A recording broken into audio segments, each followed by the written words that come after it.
Salut à tous, j'espère que vous allez bien. Bienvenue dans ce nouvel épisode du calendrier de l'Avent. Aujourd'hui, on se retrouve pour une délicieuse recette, un trompe-l'œil de tartare de bœuf, mais à la betterave. Et c'est vraiment un pur délice. On va avoir besoin d'une betterave crue, d'une gousse d'ail et d'un petit oignon, de concentré de tomate, de sirop d'érable, d'un petit peu de tabasco et de 4 épices, du tamari aussi et un peu de moutarde à l'ancienne, des graines de tournesol que nous allons tout d'abord faire tremper dans de l'eau pour enlever les inhibiteurs d'enzymes et venir réactiver le germe. On les trempe une trentaine de minutes, puis ensuite on les rince, on les écoute aussi, très important, et on les met dans notre blender avec une eau propre. Et on va mixer le tout pour obtenir une crème ultra crémeuse. Bon, en même temps, c'est le but d'une crème, qu'elle soit crémeuse. Puis on va s'occuper de notre oignon que l'on va éplucher et émincer. Comme toujours, j'adore cette technique pour découper des petits carrés d'oignons. C'est vraiment génial et super rapide. Et on met tout ça dans un bol.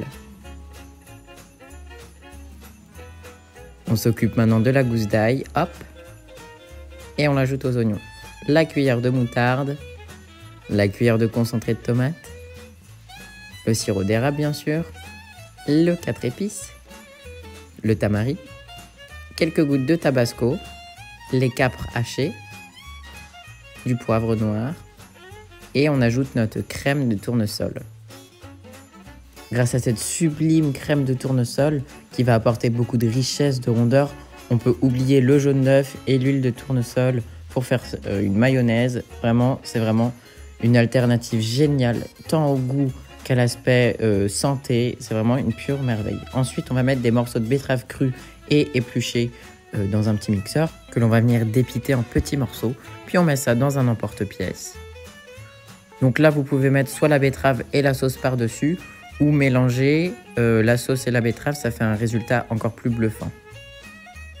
Une petite feuille de basilic, on pourrait mettre aussi du persil, mais je n'en avais pas.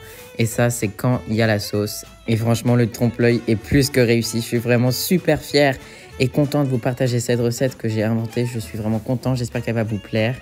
Et voilà, j'espère que cette nouvelle recette vous a plu. Je vous souhaite une excellente journée et à demain pour une nouvelle recette.